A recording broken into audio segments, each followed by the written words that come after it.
Here's something that I find really fascinating about how each form of emotional repression affects our worldviews and perspectives.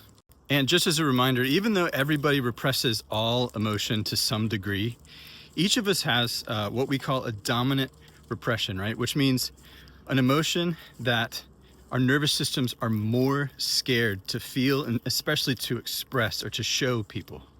Usually, depending on your nervous system, this is either big emotions like anger or vulnerable emotions like sadness and hurt.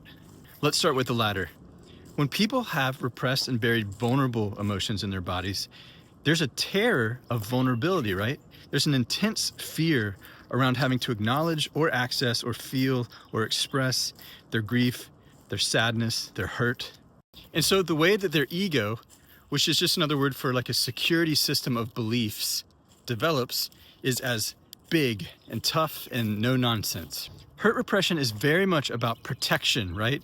Even at the expense of love and connection. And so a hurt repressor's rightness shows up as more sort of obvious and overt, right? Like the I'm right and everybody else is wrong.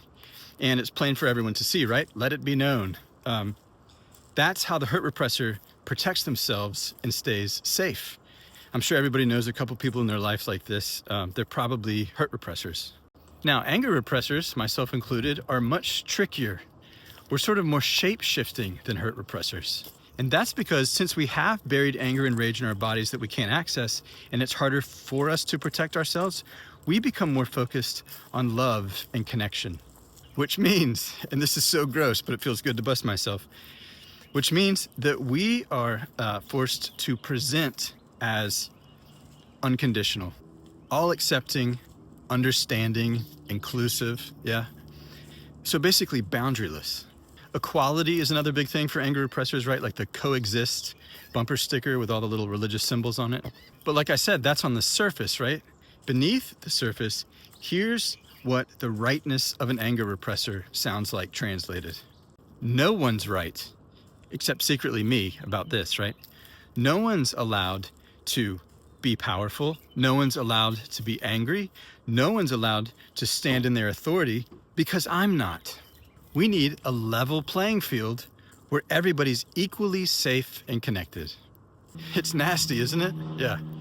It's also really covert, so you have to know what to look for and, really keep your eyes open. We anger repressors subvert our own authority and power and then quietly punish other people for being in theirs. I mean, to me, that's worse. It's more devious than the, fuck everybody else, I'm right, I'm gonna die on this hill, hurt repressor, But that's probably just because I'm a recovering anger repressor and it still grosses me out because I'm coming out of it. And so if you feel like you've had enough of your own particular manifestation of emotional repression, come visit repressiontest.com.